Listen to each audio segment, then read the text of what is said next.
faz muito tempo, eu era criança e eu tava na Bahia com os meus irmãos e aí eu comecei a cantar Dia Branco. Lembra dessa música? Mais ou menos. E nesse dia branco, se branco ele for... E daí eu comecei a cantar e meus irmãos ficaram em silêncio, assim, eu sou a caçula, né? E caçula nunca é respeitada. E aí eu comecei a cantar, eles ficaram em silêncio e eu falei, tem alguma coisa aí. Na adolescência eu sempre cantava Blue Moon, Honda, eu imitava o Elvis Presley. Eu fazia teatro na adolescência. E também quando eu fazia teatro a gente tinha uma parte da peça que a gente fez, a Terceira Margem do Rio, tinha uma parte de cantar e também toda vez que era para cantar era uma coisa que me mobilizava.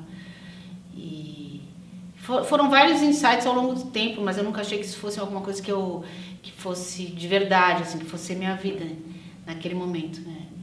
Com 25 anos é que eu comecei a pensar nisso, começar a ter aula. Então a compositora é muito recente, porque eu quando também, no fim da adolescência, assim, com uns 20 anos, eu comecei a escrever. Quer dizer, eu escrevia também na escola e tal, mas no fim da adolescência eu resolvi escrever um livro que foi mais ou menos naquela época do Marcelo Rubens Paiva, do Feliz Ano Velho, que eu falei, fiquei pirada, vou escrever também, e comecei a escrever um livro e parei. Mas também eu achei que tinha uma escritora ali, minha mãe escrevia, pra mim era um mundo muito familiar, assim, né? Mas deixei. Poesia, eu nunca escrevi poesia, eu escrevia algumas coisas, assim.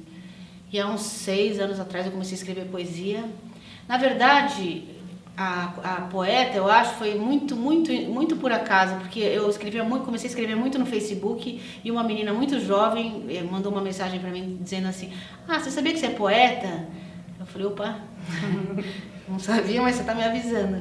E aí eu comecei a escrever sem parar e aí eu entrei na faculdade de música, na pós-graduação na Santa Marcelina. Eu fui fazer pós-graduação em canção popular na Santa Marcelina e conheci muita gente e eu entreguei para o Beba, que é um parceiro meu, um bloco, umas 200 poesias para ele. Eu falei, Beba, você...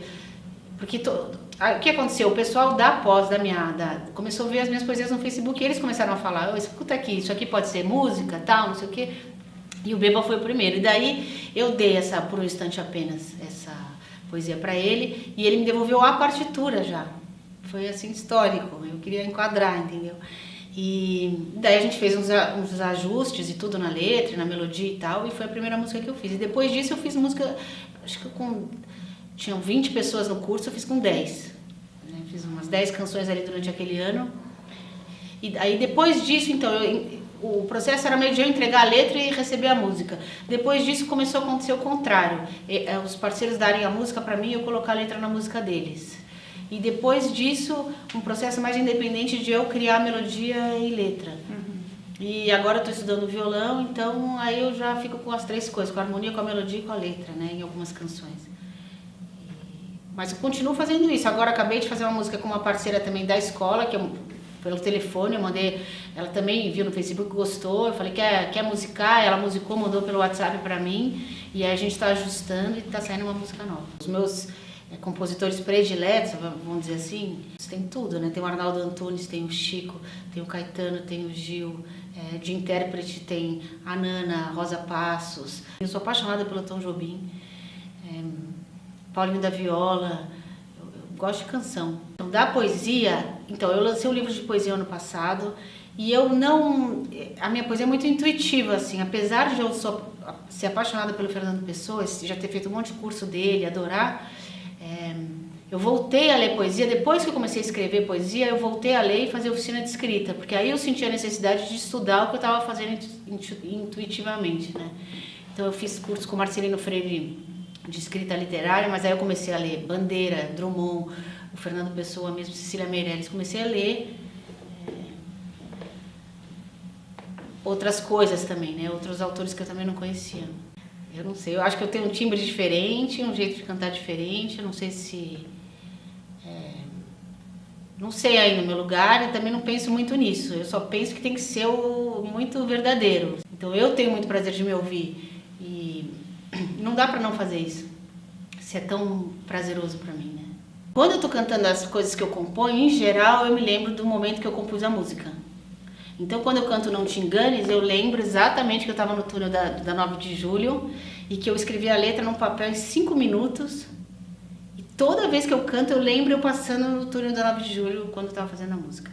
Quando eu canto o Barra de Guaratiba, eu lembro que eu tava no escritório e tava chovendo, porque é aquela chuva paulista que cai, sabe? E daí eu lembro, eu tenho uns flashes dos momentos da criação da música mesmo.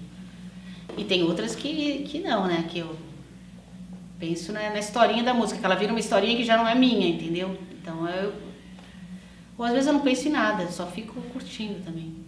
O Sidney, que é o meu parceiro nessa música, ele me entregou a música pra eu botar letra. E a música tinha um título que chamava Polaroid. E daí eu fiquei pensando que historinha que eu podia contar. Daí eu pensei isso, entendeu? Uma pessoa que recebe uma Polaroid, que é uma coisa super comum hoje em dia. Você recebe uma foto velha, né? Ou você posta uma foto velha no Facebook pra você e aquilo te desperta pra um monte de coisas. E aí eu quis contar essa historinha e deu super certo, assim. Eu acho que casou bem. Mas ele deu a música e o título, né? E isso já me levou pra esse lugar aí de contar essa história. Guaratiba é o lugar no Rio, é a última praia do Rio, que eu passei 1000 férias lá.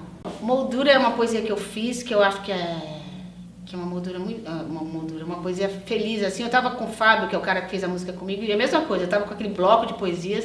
Aí eu falei, Fábio, quer fazer alguma música comigo? Aí ele começou a ouvir e falou, essa aqui eu gostei.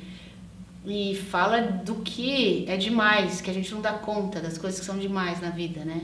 Então atravessa o Passepartout, né? Ela atravessa a moldura sabe? Que é um momento que eu tava vivendo, entendeu? De coisas que você não dá conta de tanta coisa que tá acontecendo na sua vida. E é isso que eu tava dizendo, né? O problema não é o que falta, né? É o que não se contém, o que não se controla, entendeu? É o que transborda da margem, atravessa o Passepartout. Como é que é? O problema não é o que falta, é o que sobra, o que não se contém.